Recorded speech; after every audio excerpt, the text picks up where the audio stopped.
Self-reliance is the order of the day, and it is valid both in the present phase of our liberation struggle and for the future society that we intend to build.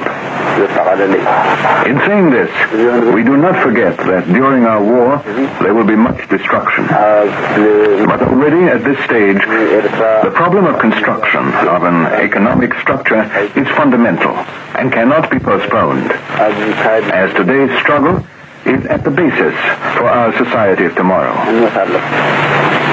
For this reason, the front works hard in the economic, social, health, political, and military fields, everything being based on the principle of self-sufficiency. For centuries, Africa has been a victim of Western greed.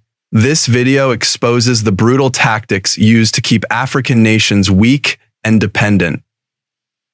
Fear-mongering, weaponized aid, crippling sanctions, and crushing debt. We'll delve into how these tools are used to manipulate leaders, steal resources, and ultimately prevent African countries from determining their own destinies. Join us as we examine the complex relationship between Western nations and Africa.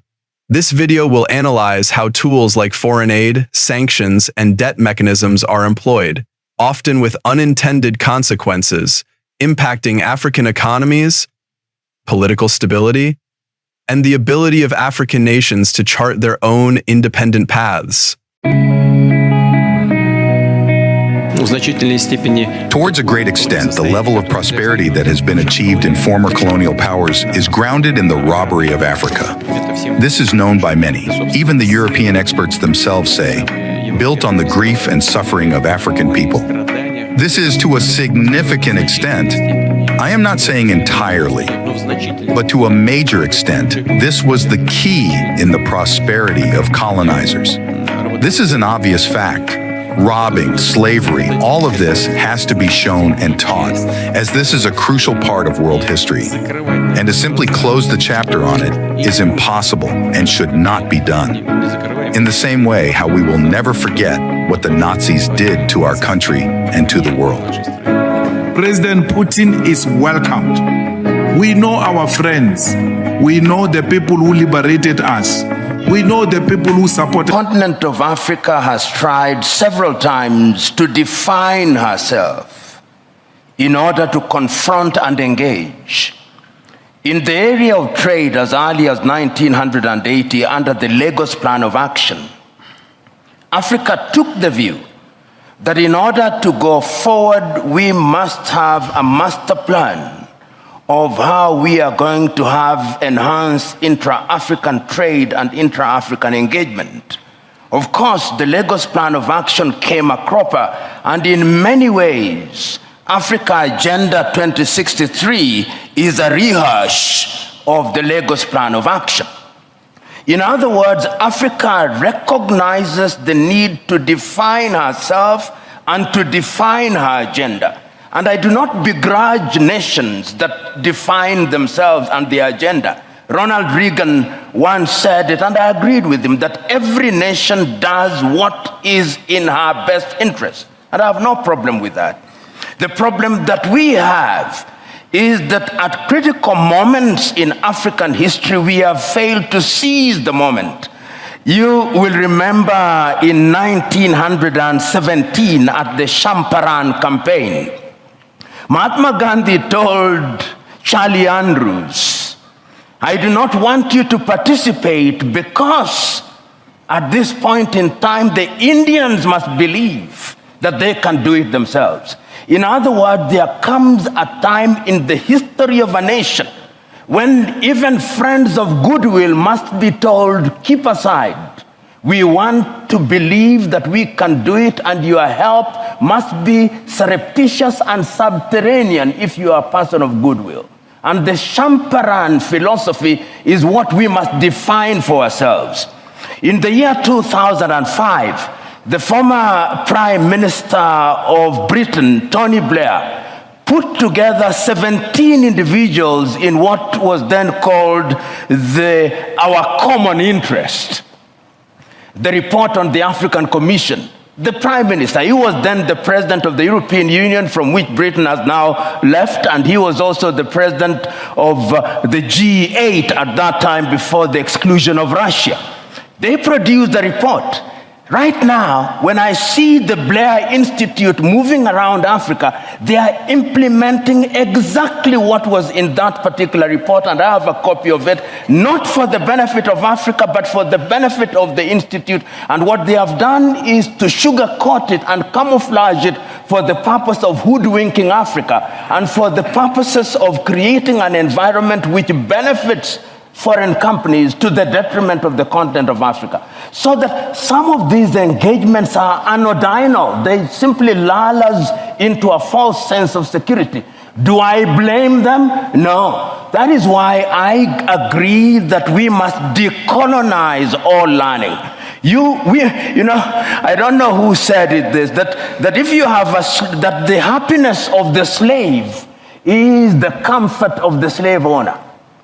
And I'm saying that if Africa does not recognize this, then Africa will never recognize and realize our potential. The saying goes that if you behave like grass, goats will eat you. And many times we in the African continent behave like grass, and we are fit for eating. And that is what I'm saying, going forward in a strategic engagement such as this, it is incumbent upon the continent of Africa. And remember I said there is a new scramble, sometimes subtle, sometimes not so subtle. They were not only sanctioning Eritrea, but sanctioning all those who uphold their independence and sovereignty. If they don't like you, they will impose sanctions, they will try to cripple your economy, they will try to incite conflicts, they will try to destabilize and interfere, and they have no moral or legal high ground to come and intervene or even impose sanctions on any nation. We're fed up of this stupid idea of imposing your will on others, sovereign and independent choice. For in history lies all the secrets of statecraft. And so we study history in millions and millions of schools all across the world. There are untold numbers of students studying history, learning about the events of our past, and in the pages of those books they use to study, history is compressed and reduced to its barest essentials.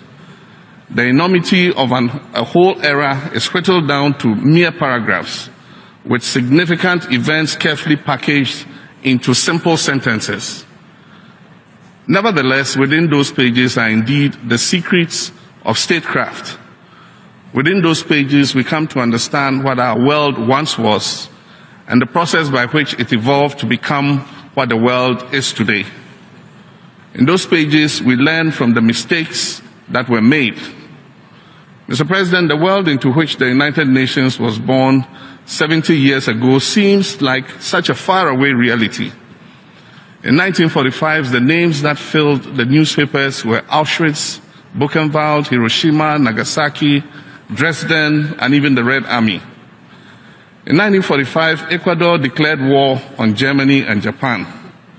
Syria also declared war on Germany and Japan. The Soviet Union was victorious in the Battle of Königsberg, as well as the Vienna Offensive. Spain broke off diplomatic relations with Japan, and the historically neutral Switzerland closed its borders with Germany. And these are just a few of the events that took place before the watershed San Francisco Conference in April of that year, when 50 nations convened to declare their commitment to peace. My country, Ghana, was not among those nations. It would take another 22 long years for the then Gold Coast colony to gain its independence and become Ghana. In fact, Mr. President, a great number of the countries represented here in these debates of the General Assembly, particularly those from the so-called developing world, were not in existence as sovereign nations. Nevertheless, here we are today, very much a part of this organization, aptly called the United Nations, and very much a part of this world. And this is why, Mr. President, I wish to state quite emphatically at the start of my address that it is time for greater inclusivity in the United Nations. The imbalances globally, conflicts here and there, world wars and continuous confrontations have been the philosophies of many minorities who have tried to dominate. It's hegemonistic. It's dominating as an attitude to suppress peoples and nations and finally control or dominate global economy. It's been a misguided policy. It's a misconception of realities. It's misunderstanding of history. Now we see the future is very bright. The future is very bright because of Chinese achievement. China has proven to everybody in the world, the marginalized and those who entertain the ideas of domination, this is no more the rule of the game. People of the world will have to cooperate. The new world order is an order of cooperation, complementarity, and working together. It's not a world order for domination or hegemony. I think this notion of international rules is very comfortable for some people to use when it suits them, but they don't believe in international rules when it doesn't suit them, because they don't apply international rules or law equally in all circumstances. So you can't say because Ukraine has been invaded that suddenly sovereignty is important, but it was never important for Palestine. Getting involved in any of our food security programs. I don't say this from an emotional viewpoint. We have a very long experience. We have seen their experience in many other parts of Africa, and people in Africa ultimately would be better off without the UN and its agencies substituting government, substituting programs, and distorting the reality on the ground. Because Zambia was more or less used like a guinea pig, and we are now in this situation, and we hope that the lessons of that process can be learned and learned correctly and be applied to the other processes that will commence starting, I believe, following this summit. But I must also say thank you to the people of Zambia for their patience. We took this project as one of our responsibilities before we formed government as an opposition party, that debt restructuring was a critical deliverable for us. And the people of Zambia were very patient, extremely patient, pain on the other side because of the structural adjustment, the structural processes. And if there's one lesson that I want to share with other countries, that leadership is crucial at the country level. To be clear of what you want and say so to your people. The people may not support everything that's necessary. Institutional reform, consumption expenditure controls. I dare say, habits of corruption are enjoyed by many in our countries. And when you put reforms, you confront them as well. But it's important to be intentional as leaders and then deliver that to our communities. They will go through the pain, but they will support you. It has become a problem. It looks like it's a more European problem than our problem. We are so sorry for us. I don't see Chinese will never come and play around here. As Germans not allowed to do that, which Germans are doing, by the way. You talk about Chinese. We allow Germans to come and have visitors here. Red carpet. Our people are harassed in Germany. Even diplomatic passport holders. In Germany. They are not a puppet. So why Chinese talk about Germans? How we are treating us there?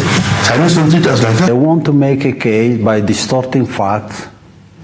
They would manipulate statistics, extrapolate figures from their own perception about what the situation was 5-10 years ago, and they tell you stories. They don't know what the reality looks like. And because they have this big mouth, they can tell any story and get away with it.